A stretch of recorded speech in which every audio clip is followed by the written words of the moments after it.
来看嘉义县的大埔乡，昨暝半暝12:17发生规模6.4的地震。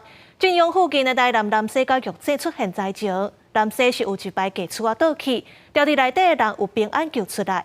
那玉井有一栋公寓的条崩开，20多户紧急撤离甲安置。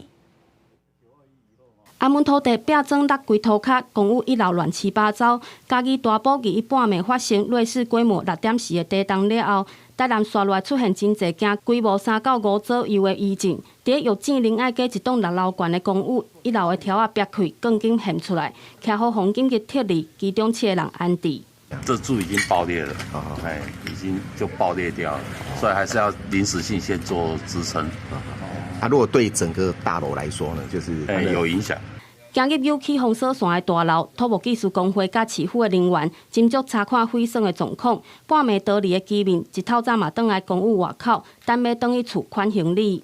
没地方住啊，担忧啊，里面的东西都没拿出来呀。结构补强的部分应该还算可以维持，但是长期的时间哈，等讲过年前这段时间，咱要求公所这边才来做安置。地震嘛影响道路状况，地位局南下桥面逼出关街落差，工程人员将单向道路封起来检修，加载无马上的危险。台南半暝一直余震。晋阳集中伫南西甲南化区，毋但玉井往南西的地位局防正甲逼开，南西区民族路嘛有真侪栋徛架受损停电，紧急撤离的民众想到心惊惊。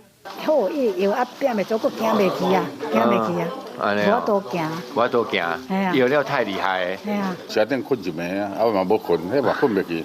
消防人员破门半暝紧急救援，将受困的民众对倒去的徛架拖出来。到透早9点为止，地震造成南西甲玉井区总共14个人受伤，14间徛架毁损。特别过年煞拄到地震，台南市府表示会请结构技师赶紧做安全的鉴定，确认民众是毋是会使转去厝。